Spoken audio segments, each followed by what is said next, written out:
क्या आप जानते हैं, मुगल और सल्तनत काल में ऐसे हथियार बनाए जाते थे जिनके सामने उस समय की यूरोपियन टेक्नोलॉजी भी पीछे रह जाती थी।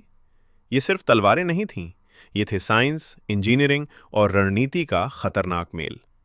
आज हम जानेंगे मुगल सल्तनत के 5 सबसे एडवांस हथियारों के रहस्य। नंबर 1, जजाइल।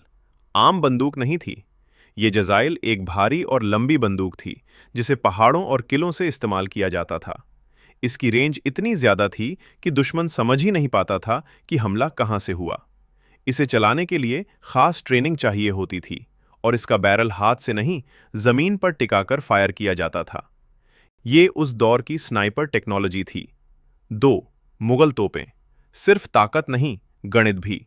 मुगल काल की तोपें सिर्फ बड़ी नहीं थीं, बल्कि उनके एंगल, वजन और बैरल की मोटाई पूरी तरह गणित पर आधारित होती थीं। जंबूरक जैसी हल्की तोपें ऊंटों पर रखकर चलाई जाती थीं, मतलब चलता फिरता आर्टिलरी सिस्टम। 3, woods steel. दुनिया का सबसे खतरनाक स्टील।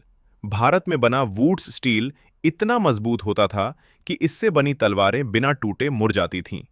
इसी स्टील को बाद में डमास्कस स्टील के नाम से जाना गया। मुगल हथियारों की धार सालों तक खत्म नहीं होती थी, क्योंकि इसमें कार्बन का साइंटिफिक बैलेंस होता था। 4, युद्ध रॉकेट। टीपू सुल्तान से पहले भी बहुत लोग मानते हैं कि रॉकेट टेक्नोलॉजी आधुनिक युग की देन है। लेकिन सच ये है कि सल्तनत काल में बारूद से चलने वाले रॉकेट युद्ध में इस्तेमाल हो चुके थे। ये रॉकेट दुश्मन की सेना में अफरा तफरी मचाने के लिए छोड़े जाते थे। 5, हाथी और घोड़ों का आर्मर सिस्टम।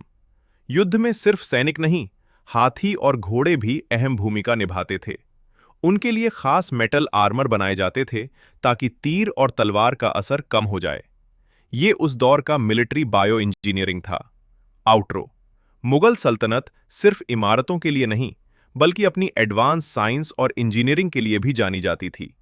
अगर आपको इतिहास का ये टेक्निकल पहलू पसंद आया, तो वीडियो को लाइक करें और चैनल को सब्सक्राइब करना मत भूलिए, क्योंकि अगला वीडियो होगा सल्तनत काल के सीक्रेट कोड्स और जासूसी